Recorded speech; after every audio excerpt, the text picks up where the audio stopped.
Bienvenidos a la Cátedra de Oftalmología. Soy la doctora Graciela Granero, profesora adjunta de la cátedra. Hoy vamos a ver la unidad temática 1, Anatomía y Semiología del aparato de la visión, examen ocular y terapéutica. Esperamos poder contribuir a la formación de ustedes como médicos generales desde la oftalmología.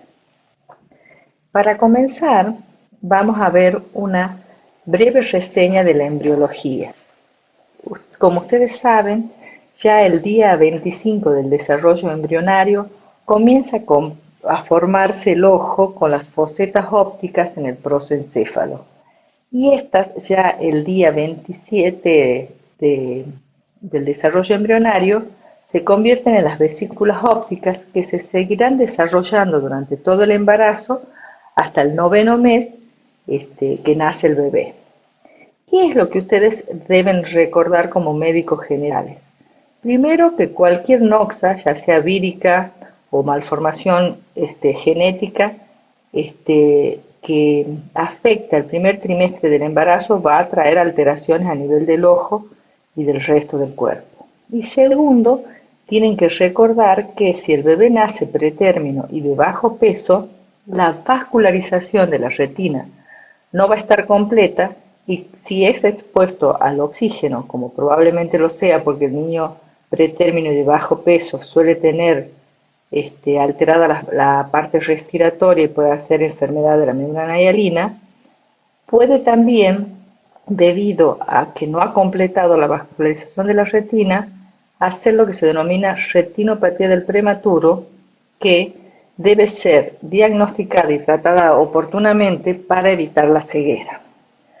El siglo pasado fue la primera causa de ceguera en el niño. Hoy todos los servicios de neonatología cuentan con oftalmólogos capacitados para el tratamiento de esta patología.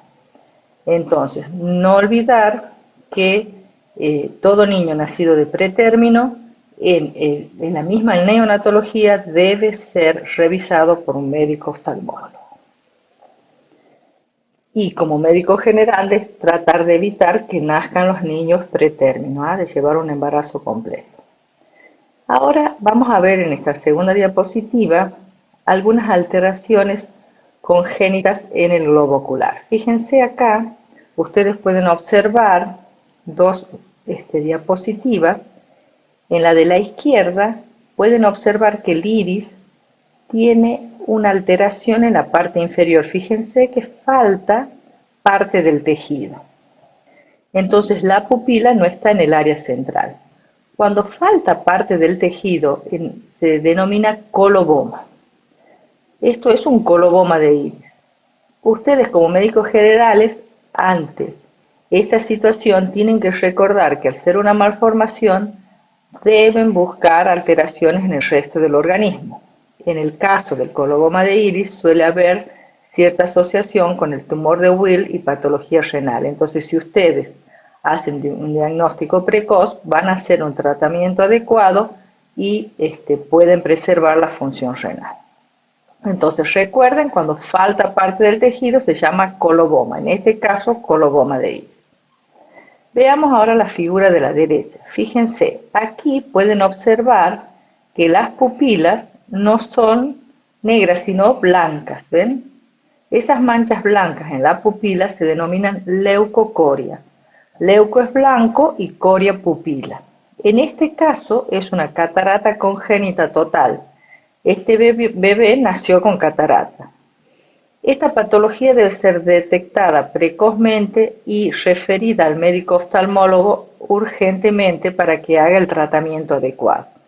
¿Qué puede haber causado que este niño nazca con una catarata total bilateral? Hay muchos virus que producen alteraciones en el ojo, como el virus de la rubiola y el citomegalovirus. Para la rubiola tenemos vacunas, así que ha bajado mucho la incidencia de catarata congénita por rubiola. Recuerden que la rubiola producía, aparte de la ceguera por catarata, sordera y cardiopatía. Así que el hecho de que en nuestro país sea obligatoria la vacunación ha hecho que baje la incidencia de esta patología. Lo que sí tenemos bastante es citomegalovirus debido al advenimiento del síndrome de inmunodeficiencia adquirida. Y ahora virus más nuevos que producen problemas a nivel ocular, como el Zika, que produce alteraciones a nivel de la retina en los recién nacidos, aparte de otras alteraciones. Así que siempre están apareciendo virus nuevos que afectan al ser humano. Entonces, ¿qué recordar de este paciente?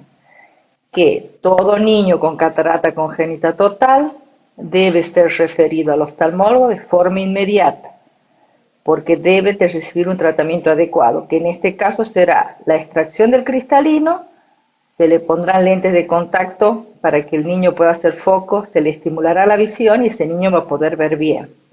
Recuerden que el ser humano desde el nacimiento hasta los 6 a 8 años tiene un periodo de plasticidad sensorial donde va desarrollando los centros cerebrales de la visión.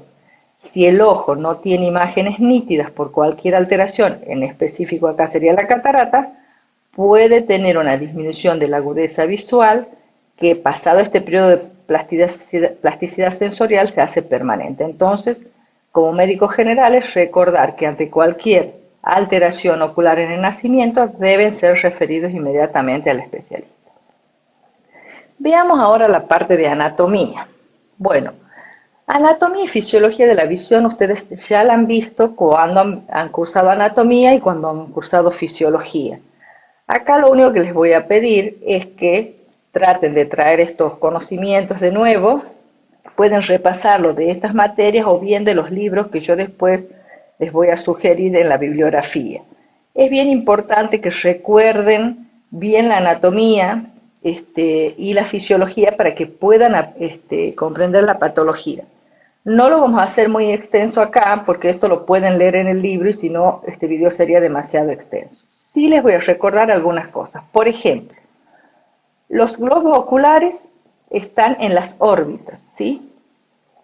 Las órbitas recuerden que tienen tejido graso, tienen vasos, tienen nervios y estas órbitas están en relación con los senos, por ejemplo el frontal o el maxilar o el etmoidal. Entonces procesos inflamatorios de estas áreas pueden alterar la órbita, pueden dar por ejemplo una celulitis orbitaria posterior, que es un cuadro infeccioso muy grave que puede incluso llevar al fallecimiento del paciente por trombosis del seno cavernoso. Entonces, siempre recordar como médicos generales que ante una celulitis orbitaria posterior, que ya la van a ver más adelante cómo diagnosticarla, es de diagnóstico clínico, pero el tratamiento debe ser instituido inmediatamente y por ustedes como médicos. No hace falta que deriven al oftalmólogo. Entonces, todo lo que nosotros les vamos a enseñar en oftalmología es para la formación de ustedes como médicos generales y que ustedes sepan determinar qué deben tratar, cómo deben tratar, qué deben referirlo al especialista y con cuánta premura debe ser esa derivación. Veamos ahora otro esquema para recordar el globo ocular. Fíjense, en este esquema bien complejo podemos ver todas las estructuras del globo ocular, ¿sí?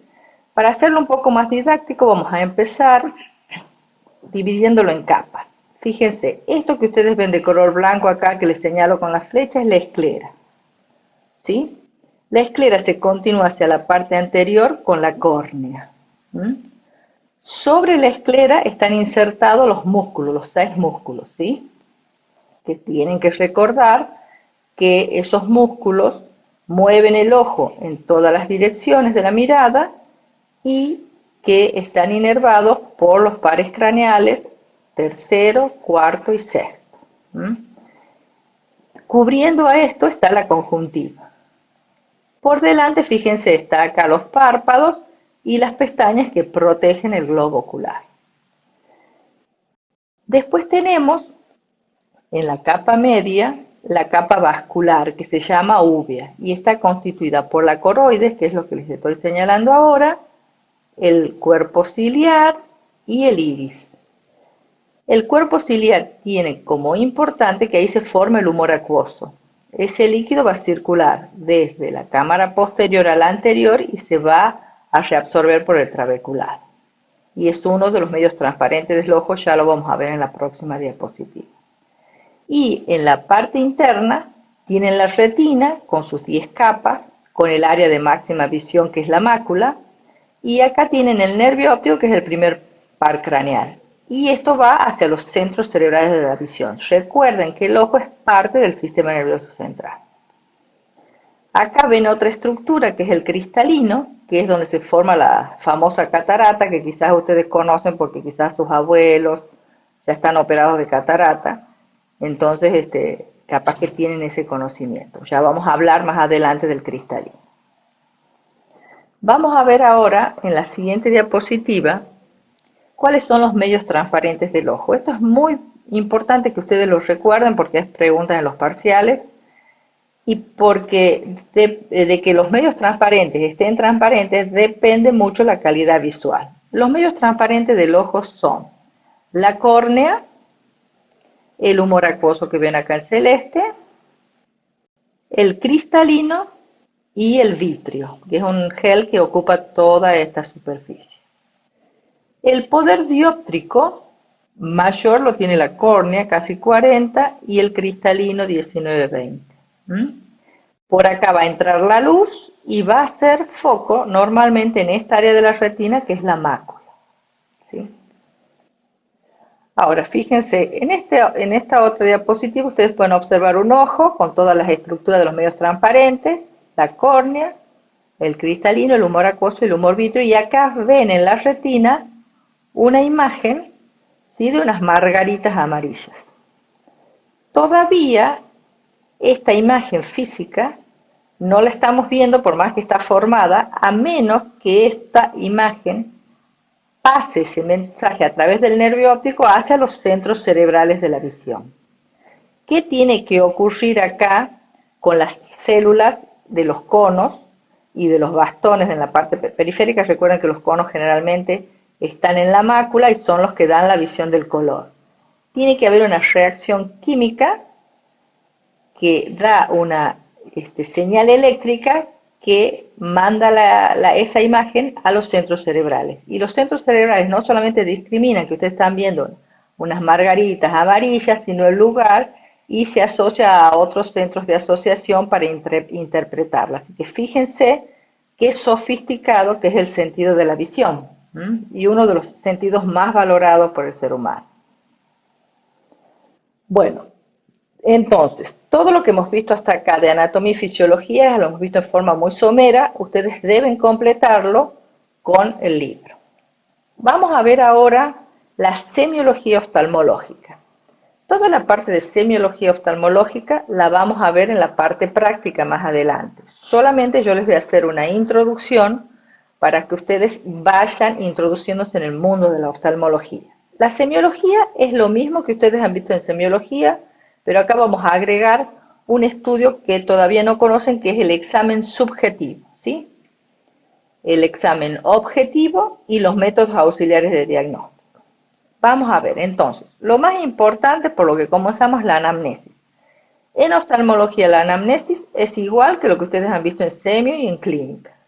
Cada síntoma del paciente tendrán que ver cuándo comenzó, cómo comenzó, a qué lo atribuye.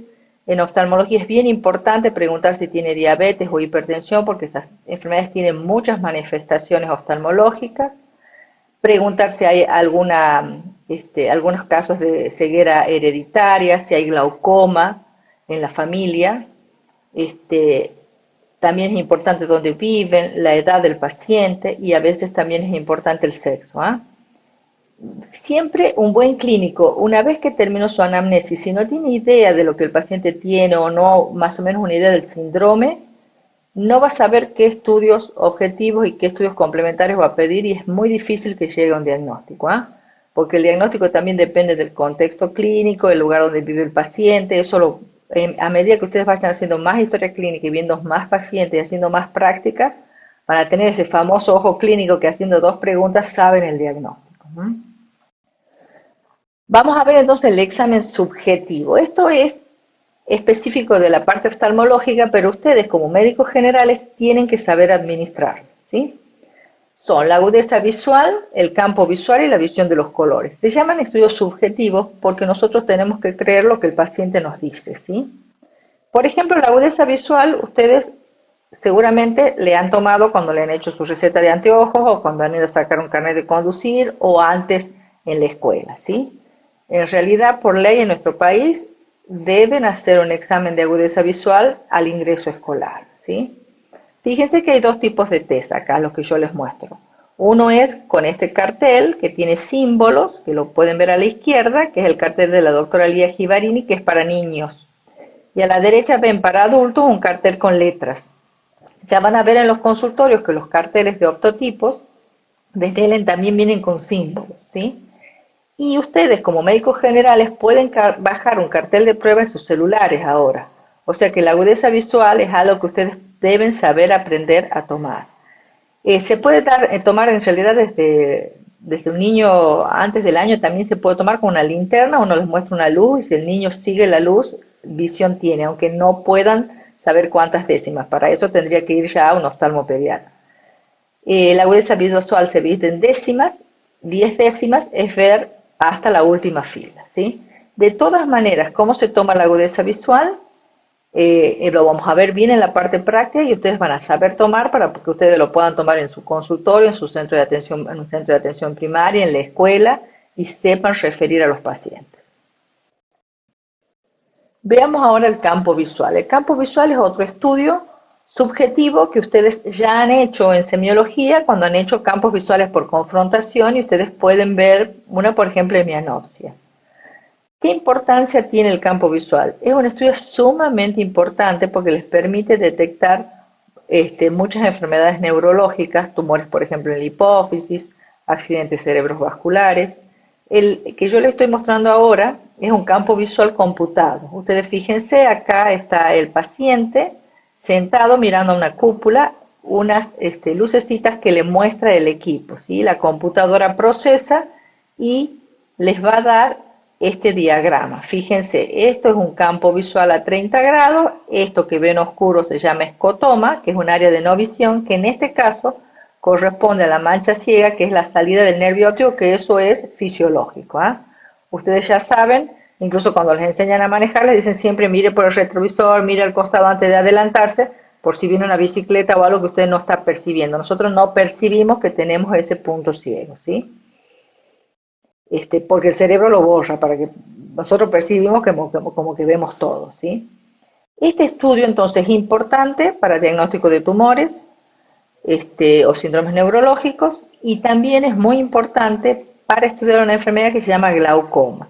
Quiero que ya vayan guardando esta palabra que parece rara porque el glaucoma crónico simple es una enfermedad bastante frecuente, es totalmente asintomática y el paciente empieza a perder la visión desde la periferia hacia la parte central, por eso no se da cuenta que se está quedando ciego, ¿sí? Y esto se produce por un daño en el nervio óptico. Hay una clase específica de glaucoma que van a tener más adelante, pero vayan anotándola para tener en cuenta porque esta enfermedad solo la van a ver en oftalmología, ¿sí? Pero ustedes como médicos generales desde ya tienen que saber que todo paciente mayor de 40 años debe saber qué presión ocular tiene. En realidad, cada vez que vamos al oftalmólogo deberíamos pedir que nos tomen la presión ocular, pero como esta enfermedad aumenta su frecuencia después de los 40 años, así como le medimos la glucemia, la presión arterial, le hacemos unos análisis, parte de ese chequeo debería ser la toma de la presión ocular. Vamos a ver ahora otro examen subjetivo que es la visión del color. La visión del color, ustedes fíjense, acá tienen dos imágenes, les muestro dos test. El más conocido es el test de Ishihara, que es el que tienen acá a la derecha. Fíjense que estas cartillas tienen números. Yo se los voy a leer, son el 8, el 25, el 29 y el 45. Si usted no ve los números o ve otros números, puede tener una alteración en la visión del color. Es más frecuente tener alteración en la visión del color en el eje verde-rojo en el varón que en la mujer porque es hereditario y está ligado al cromosoma X. Se llama daltonismo en honor a un físico químico famoso inglés, John Dalton, que ustedes los deben haber conocido cuando han estudiado física y cuando han estudiado química, porque dado las bases de la teoría atómica y de la tabla periódica, hizo muchos experimentos químicos y el problema al no ver los colores verde, rojo, no diferenciarlos, tuvo que buscar un asistente para sus experimentos, ¿sí? Él describía que lo que ustedes llaman verde y rojo, yo lo veo como un interminable tono de amarillo. ¿Qué importancia puede tener una discromatopsia congénita o daltonismo? Bueno, para algunas profesiones sí es importante, por ejemplo, si van a ser pilotos de avión, van a manejar un tren o conducir un colectivo, deben tener una buena visión del color, ¿sí? Hay enfermedades también que pueden producir alteración de la visión del color, como el glaucoma, ¿sí? También hay alteraciones de la visión del color en el eje azul-amarillo. Y ahora hay algunas tesis que dicen que las mujeres tienen, por una razón biológica, mayor sensibilidad a distintos tonos de colores. Eso todavía está en investigación. De hecho, Dalton donó sus globos oculares a la Academia Francesa para que determinaran qué era lo que estaba mal en sus ojos. Él pensaba que tenía algo en el vitrio, pero en realidad las teorías, hoy sabemos que el problema está en los conos, donde están las células, ¿no es cierto?, que dan la visión del color. En el año 1995 se hizo un análisis del ADN y se describió que tenía una forma de discromatopsia del eje rojo-verde. Y todavía, digamos, es algo que está en investigación. Si ustedes tienen interés en ver de test de visión del color, también lo pueden bajar en sus celulares o sus tablets. La Academia Francesa de Medicina tiene varios test y ustedes pueden ver ahí si tienen algún grado o algún tipo de discromatopsia.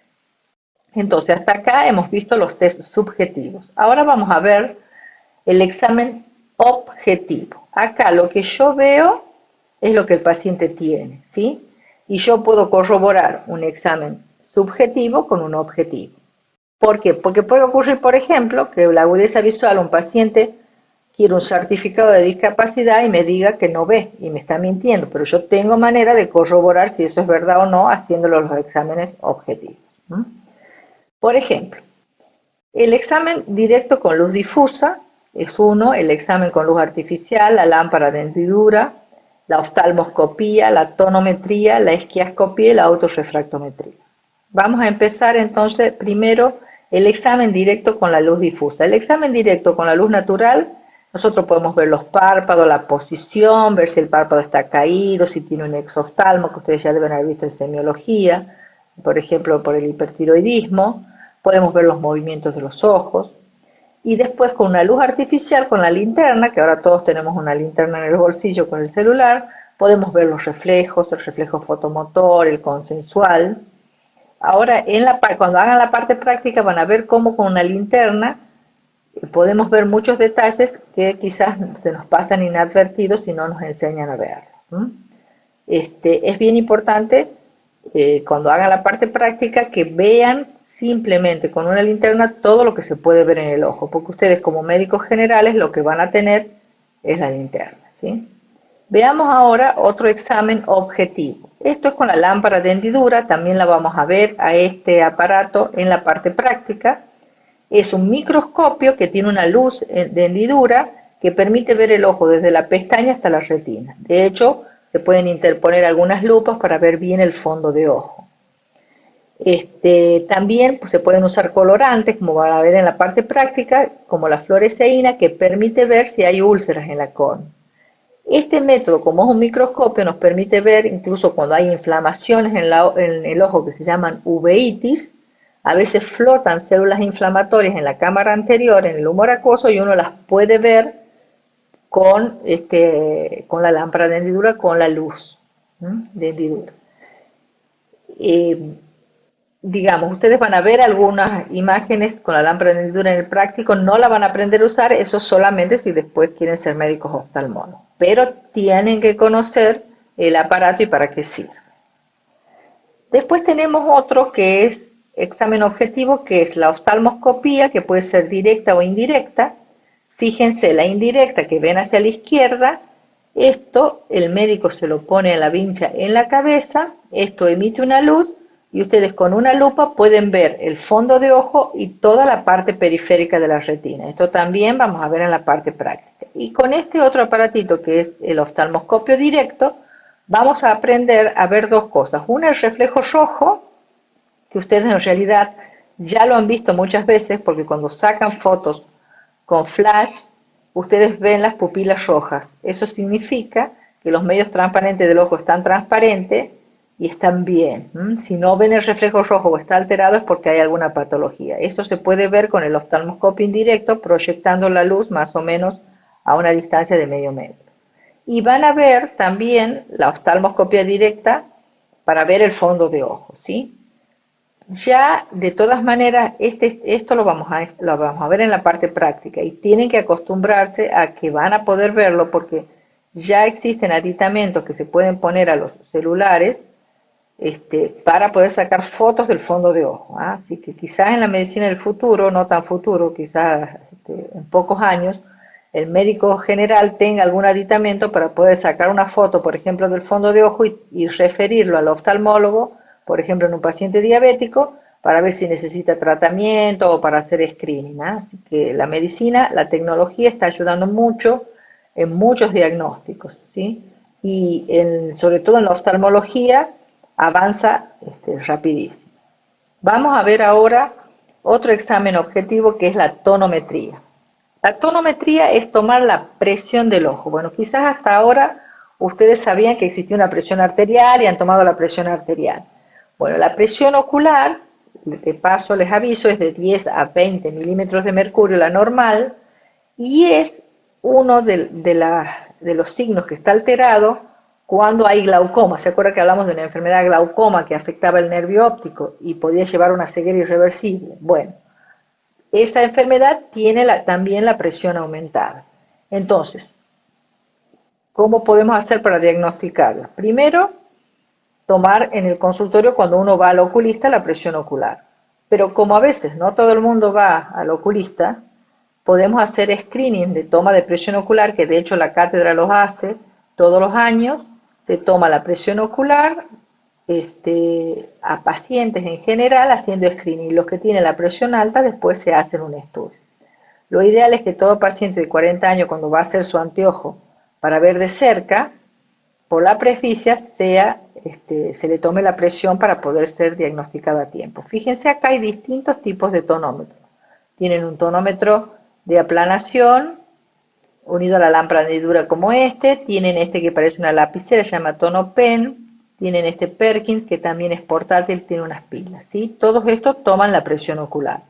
Hoy también está en diseño una lente de contacto para tomar la presión ocular, que podría tomar la presión durante todo el día, también toma la glucemia, y también hay algunos aditamentos que se van a asociar al celular porque hay algunas tomas de presión de no contacto que se están desarrollando. ¿Ah?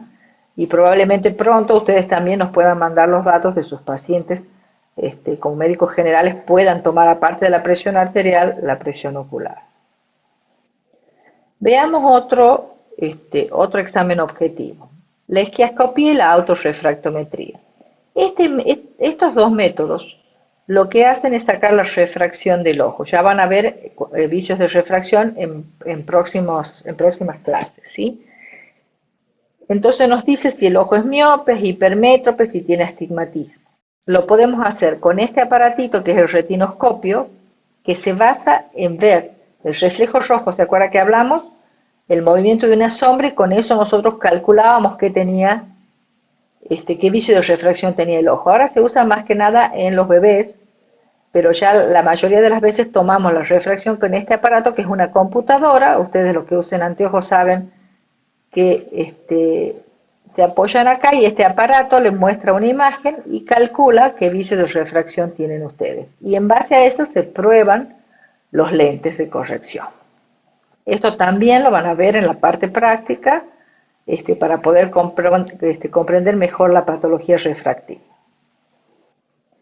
Vamos a ver ahora los métodos auxiliares de diagnóstico.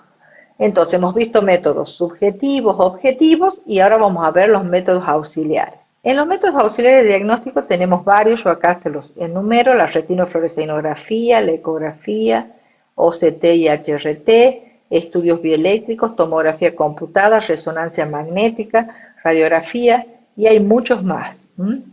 De todas maneras vamos a hacer hincapié en los más comunes y de ustedes de estos métodos lo único que tienen que saber es cuándo están indicados. Muchos de ellos ustedes no lo van a administrar, pero deben saber que existen, ¿sí? Yo acá les muestro dos fotografías, fíjense, lo primero que tienen distinto es que una está en blanco y negro y la otra está en colores, ¿sí? Fíjense, acá, esta foto que ustedes están viendo acá es la fotografía de un fondo de ojo. Esto se llama retinografía y es lo que digo que ustedes van a poder pronto obtener con sus celulares, ¿sí? Acá pueden ver el nervio óptico, ¿sí? Y esta área es la mácula. Ya más adelante vamos a ver muchas fotografías, de hecho hay muchísimas, ustedes pueden ver en los libros muchísimas y en internet también. Lo ideal es que ustedes sepan cuándo un fondo de ojo es normal y cuándo no, ¿sí? Entonces, fíjense, este nervio óptico, yo les puse a propósito una foto de un nervio óptico que ven, este es el reborde neuroretinal. Y todo esto blanco que ven acá, estoy viendo la esclera. Este nervio óptico nosotros llamamos, le decimos que tiene una excavación glaucomatosa de papila.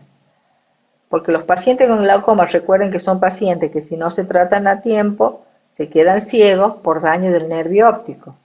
Y ellos no se dan cuenta que se están quedando ciegos porque pierden la visión desde la periferia al área central. Así que a veces pueden tener 10 décimas de agudeza visual y ver como si vieran por un tubo, ¿sí? Fíjense entonces, este era el nervio óptico, acá tienen las arterias y las venas. Las venas son las más gruesas y las arterias más finitas. Y en este otro estudio, fíjense, tiene una retinofluoresceinografía. Esta retinofluoresceinografía consiste en inyectar en el pliegue del codo una sustancia de contraste que es la fluoresceína y se puede ver en fotos seriadas, yo acá puse una sola, cómo eso va circulando primero por las arterias y luego por las venas, ¿sí? Y pueden, fíjense acá, pueden ver cómo el colorante, en este caso, como es una retinofluorescinografía patológica de un paciente con diabetes, cómo esas manchas blancas que ven ustedes acá, que ha filtrado el colorante, son neovasos. Y acá estos puntitos que parecen unas estrellitas, son las dilataciones de los capilares, ¿sí? Y esta zona que ustedes ven acá negra, que no tiene circulación, es una zona riesgosa para la diabetes. Ya cuando veamos diabetes van a ver lo que es la retinopatía diabética, que es muy importante que la conozcan porque es una de las principales causas de ceguera en nuestro tiempo debido a la cantidad de pacientes diabéticos que hay.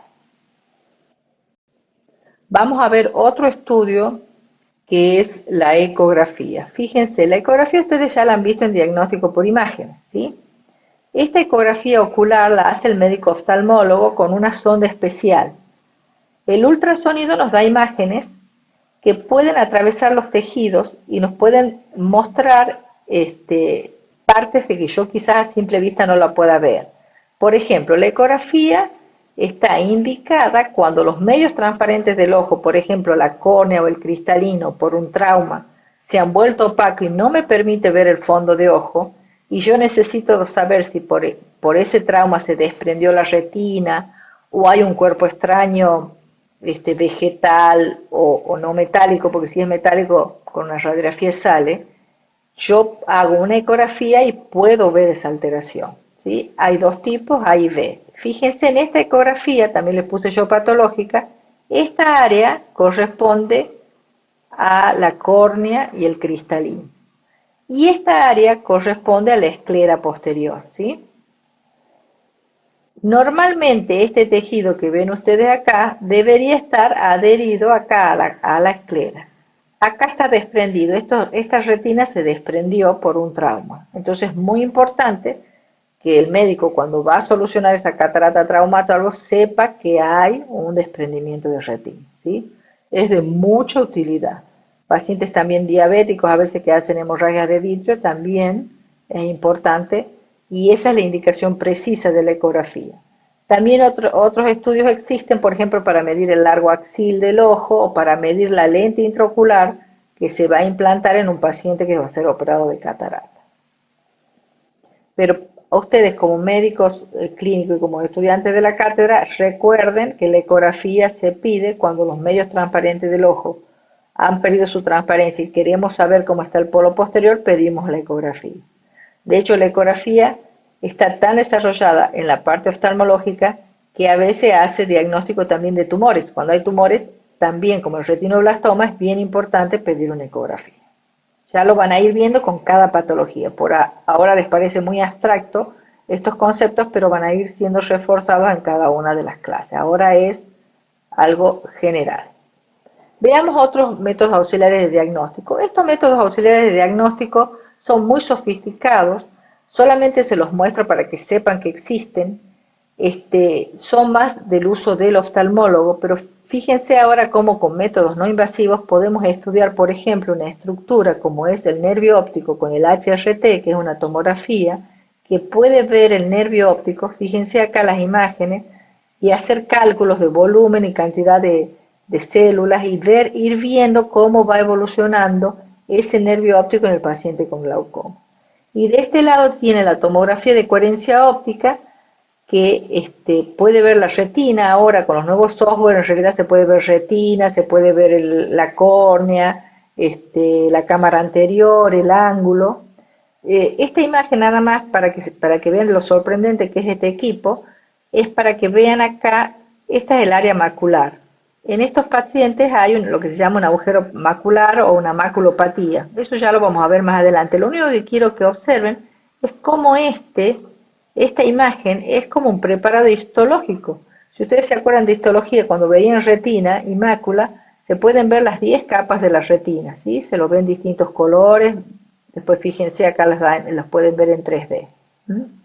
Es simplemente para que vean el grado de sofisticación y la ayuda que nos da la tecnología en los diagnósticos. Cuando vayamos viendo las patologías, lo van a poder ver, por ejemplo, en la maculopatía relacionada con la edad, que es una patología que ha aumentado mucho en los últimos años, que afecta la visión central. Este estudio es muy importante para el diagnóstico y para el seguimiento.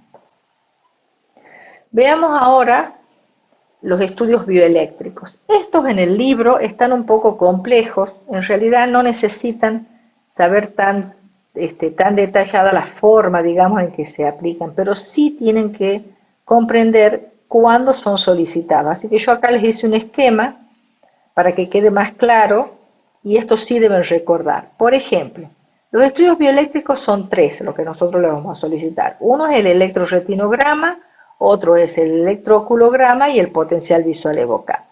El electroretinograma, como su nombre lo indica, retinograma, estudia los conos y bastones. ¿Cuándo lo vamos a pedir? Cuando haya patología del cono y bastón, ¿sí? Entonces, en algunas heredodegeneraciones son enfermedades raras, pero existen, ¿sí? El electrooculograma estudia el epitelio pigmentario. Este estudio es bien importante en la retinosis pigmentaria, que también es una heredodegeneración. Y por último, el potencial visual evocado, que esto ustedes, potenciales evocados, ya van a ver en neurología y capaz que ya han visto algo en clínica. Vienen auditivos, visuales, somatosensitivos.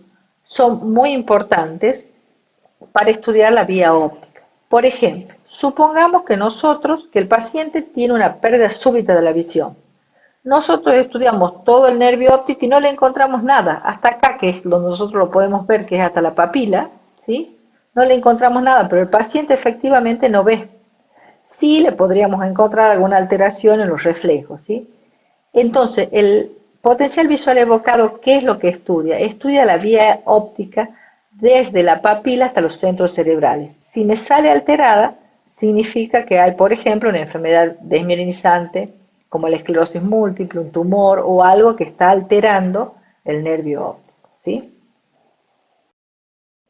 Veamos ahora otros métodos auxiliares de diagnóstico, como son la radiografía.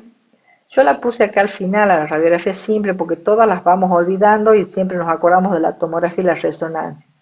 La radiografía simple no tiene que ser olvidada. Incluso un médico rural o médico de familia, radiografía tenemos prácticamente para hacer casi todos los hospitales.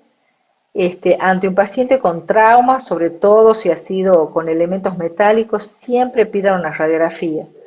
Muchas veces eso ayuda mucho porque podemos ver un elemento metálico en el globo ocular o en la órbita, entonces ya el especialista sabe que tiene que entrar para reparar esa lesión con un instrumental específico, ¿sí?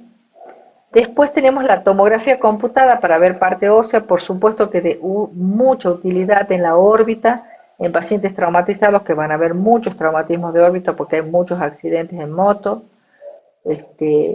Siempre pedir cortes axiales y coronales, no olvidarse, y la resonancia magnética para las partes blandas. Son estudios que ayudan muchísimo. Por supuesto que lo van a ver con más detenimiento cuando vean diagnóstico por imágenes, pero acá en cada patología le vamos a ir mostrando. Y acá les muestro uno para que vean cómo se ve el globo ocular. Fíjense, ese es el cristalino y todas las otras estructuras, ¿sí? Bueno, vamos a hacer ahora una pequeña introducción a los principios de terapéutica ocular. En oftalmología podemos usar medicamentos por vías generales, todos, lo que usa cualquier médico general. Recuerden también como médicos generales que hay muchos medicamentos que ustedes van a administrar en los cuales previamente van a tener que hacer un examen oftalmológico porque hay algunos que son tóxicos para la retina, por ejemplo. Y recuerden también que los medicamentos que se aplican en el ojo pueden tener repercusión general. ¿Qué medicamentos generales podemos usar? Antiinflamatorios, podemos usar antibióticos, podemos usar corticoides, incluso los oftalmólogos a veces necesitamos usar medicamentos como los corticoides en dosis altas e inmunosupresoras para tratar enfermedades como las uveitis o como las neuritis, ¿sí? Después tenemos también medicamentos que podemos usar en forma local, como el ojo lo tenemos a mano, con los colirios podemos tratarlo, ¿sí? Recuerden que el colirio es una forma farmacéutica que tiene un principio activo y tiene un pH 7 y es estéril. Eso es un colirio, ¿sí? No todas las gotas son colirios, o sea, no todas las gotas son oftálmicas, pueden ir en el ojo. Eso hay que tener precaución porque muchas veces pasa que los pacientes se ponen una gota óptica o algo que es para ingerir en el ojo y realmente lo irritan mucho. Todo lo que sea pH alcalino lesiona mucho el ojo, la córnea, eso ya lo van a aprender a conocer más adelante, ¿sí? Entonces, siempre que apliquemos una gota en el ojo, tiene que ser una gota oftálmica o colirio. ¿Qué principio activo pueden contener esas gotas? Pueden tener anestésicos, pueden tener colorantes, midriáticos, mióticos, antibióticos, beta bloqueantes, antiinflamatorios, corticoides y otras más, ¿sí? Con respecto a los anestésicos, siempre sepan que el anestésico es solo de uso del profesional, del oftalmólogo o del médico de guardia que necesita poner una gota de anestesia para revisar al paciente. Nunca receten anestésicos porque el paciente al no sentir dolor, si tiene por ejemplo, una úlcera en la córnea y no se trata adecuadamente, el ojo se puede perforar y perder la visión. Entonces el anestésico solo uso del médico. Los colorantes como la fluoresceína, lo vamos a ver en la parte práctica, pueden poner en evidencia úlceras en la córnea. También se puede usar el azul de metileno. Después vamos a ver midriáticos, mióticos, estos los van a estudiar bien del libro, el miótico como la pilocarpina que se usa en el glaucoma, los midriáticos como la atropina que se usa en la uveitis, y también podemos usar midriáticos para dilatar la pupila para hacer fondo de ojo. Los antibióticos vienen prácticamente todos, para tratar distintas conjuntivitis, ya sea bacterianas o abscesos corneales. Después tienen los beta bloqueantes. Los beta bloqueantes en gotas vienen para el tratamiento del glaucoma también. Acá, como médicos generales, recuerden que los beta bloqueantes pueden tener manifestaciones sistémicas en pacientes predispuestos. El beta bloqueante puede hacer una crisis de asma, puede hacer una bradicardia, puede hacer un paro cardíaco. Entonces, ténganlo en cuenta. Si son oftalmólogos, siempre van a preguntar, por supuesto, si es asmático antes de prescribir la medicación. Pero por ahí el paciente no sabía, le prescribieron la medicación, entonces si de repente un paciente que nunca hizo un broncoespasmo lo hace, pregunten si por las dudas no se puso un beta bloqueante. Entonces, son medicación que dan repercusión general. Y después los corticoides son de uso del oftalmólogo porque el corticoide puede dar como complicación dos patologías oculares. Una es la catarata cortisónica, que eso de última se puede operar, pero lo puede dar en personas predispuestas, y el glaucoma cortisónico, que a veces el paciente no sabe que está con la presión alta, y los únicos que por ahora pueden tomar la presión son los médicos oftalmólogos. Entonces es preferible que ustedes como médicos clínicos no receten corticoides, ¿sí? Sí van a poder recetar algún antibiótico, hacer un tratamiento de una conjuntivitis, pero después preferible cuando ya se necesite este tratamiento corticoideo, de última si ustedes lo instituyen, pero después que el médico oftalmólogo lo controle. ¿Qué otro tipo de medicación se puede usar? Los médicos oftalmólogos también podemos inyectar corticoides a nivel de la órbita, como en el exoftalmo endocrino, que ya lo van a ver cuando vean el tratamiento, subconjuntivales, y actualmente se pueden inyectar sustancias antiangiogénicas o corticoides en el vitrio para tratamientos de patologías retinales. Bueno, y por último vamos a ver por qué tienen que ver ustedes oftalmología, si ustedes van a ser médicos generales.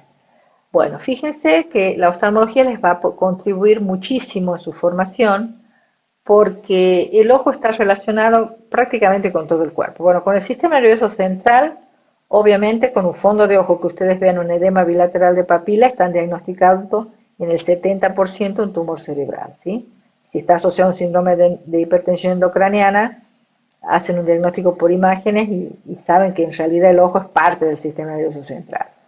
De la parte cardiovascular, la hipertensión arterial, que es una de las enfermedades más frecuentes, recuerden que tienen alteraciones a nivel del fondo de ojo, ¿eh? Entonces en el fondo de ojo ustedes pueden ver arterias, venas, van a ver la clasificación de la retinopatía hipertensiva más adelante. Con respecto al sistema endocrino, hay dos enfermedades muy comunes. Una es el exoftalmo endocrino, por hipertiroidismo, que lo deben haber visto en semiología, y otra que creo que es quizás la enfermedad más importante en este momento que recuerden desde el punto de vista oftalmológico, que es la diabetes, por la cantidad de pacientes diabéticos, ¿sí? Y la diabetes produce en el ojo muchas patologías, no solo la retinopatía diabética, puede producir orzuelos, cataratas, uveitis, ya lo van a ver cuando vean la patología, ¿sí? Pero es bien importante que ustedes sepan que todo paciente diabético debe hacerse un fondo de ojo. Hay que tratar de cuidarle la visión porque ese paciente en el fondo de ojo, en la retina, va a ser la manifestación de la microangiopatía de la diabetes.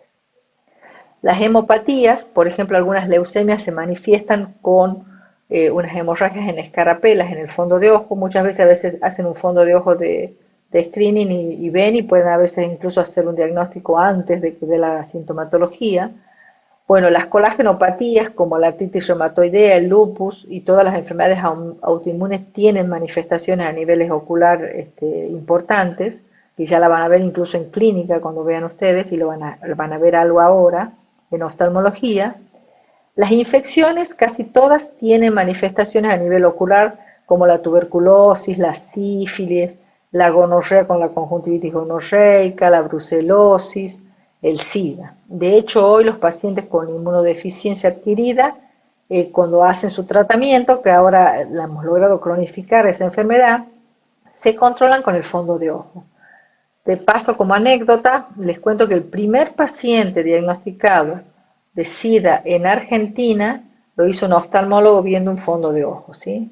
Los pacientes deben ser controlados porque la inmunodeficiencia trae alteraciones a nivel de la retina y aparte los hace más propensos a la toxoplasmosis y al citomegalovirus, que son los que los pueden dejar ciegos. Y las deficiencias vitamínicas, por último, la deficiencia de vitamina A, saben ustedes que produce alteración en la visión nocturna. Y a medida que vayamos viendo las distintas patologías, vamos a ir viendo la relación con todas las enfermedades sistémicas. Bueno, ahora les voy a hacer algunas recomendaciones con respecto a la bibliografía. Yo he seleccionado 4 libros, en realidad ustedes con lo que nosotros les damos en las clases, más el libro de fundamentos de oftalmología, pueden estudiar toda la materia, pero para el que esté interesado en estar más actualizado, yo les muestro la bibliografía sugerida. Si alguno necesita tener acceso al libro y no lo puede hacer en la biblioteca, me manda un mail, no hay problema. El libro más reciente es el libro del doctor Pablo Charadía y Pelayes, que se llama Introducción a la Oftalmología, de la editorial Panamericana. El doctor Charadía es profesor titular de la Cátedra de Oftalmología de la UBA. Después tenemos Fundamentos de Oftalmología. El programa sigue las unidades temáticas de este libro, que tiene como interesante que fue escrito por todos los profesores de oftalmología de las distintas cátedras de todas las facultades de medicina del país. Es el doctor Alexandrini y colaboradores. Hay varias versiones, esta es la más nueva. De todas maneras, es un libro que en algunas cosas tiene exceso de información y en algunas otras está levemente desactualizado. En realidad, todos los libros se desactualizan permanentemente porque el conocimiento, ustedes ven que cada vez es más rápido y es cambiante constantemente. De todas maneras, para actualizar y ante cualquier duda tienen sus profesores y para eso está nuestra guía para actualizarlo, ¿sí? Y en las clases siempre se pone lo más actualizado, por supuesto. Después tenemos este libro que se llama Oftalmología Clínica en Esquemas, que también no es un libro muy nuevo, pero sí es muy didáctico para repasar, tiene esquemas muy interesantes del doctor Daniel Scorsetti, y para repasar está muy bueno porque en pocas líneas con los esquemas uno puede hacer un repaso rápido, así que eso, y está bastante actualizado. Después tenemos que es la oftalmología general del doctor Carlos Argento. Este libro no es solamente para el grado, sino también para el que quiera seguir después oftalmología, se los recomiendo. Tiene muchas imágenes, tiene muchos casos clínicos que lo hace bastante divertido y tiene separado lo que tienen que ustedes estudiar como médicos generales, o sea, en el grado, y separado de lo que ustedes van a necesitar como una introducción a la oftalmología si quieren hacer la residencia en oftalmología. Está bien dividido y está programado para poder estudiar oftalmología en 10 días, estudiando 3 horas por día. Así que, bueno, eso tiene de interesante y está bastante actualizado. Es el doctor Carlos Argento y colaboradores. Y después tienen el manual CTO en su 10ª edición, que esto ustedes lo deben conocer, porque el que esté preparándose ya para hacer rendir en alguna residencia, saben que estos manuales tienen de todas las especialidades. En la edición 10ª tiene algo muy interesante, que tiene código de barra, donde ustedes con su celular pueden ver algunas cirugías, por ejemplo, y está, lo que sí está muy sintético, muy resumido, pero está lindo para recordar porque aparte está muy actualizado. Las patologías como la maculopatía relacionada con la edad, la retinopatía diabética, el SIDA, están bastante actualizados y es muy cortito, ¿sí? Ese también, si lo llegaran a necesitar o alguien tiene interés, me avisa. Bueno, espero que esta charla haya sido de su agrado. Vamos a terminar diciendo que hay una frase que dice que el ojo es la ventana del alma. Bueno, acá nosotros en oftalmología vamos a ver que el ojo también es la ventana del cuerpo. A través del ojo van a poder diagnosticar muchas enfermedades y ser mejores médicos clínicos.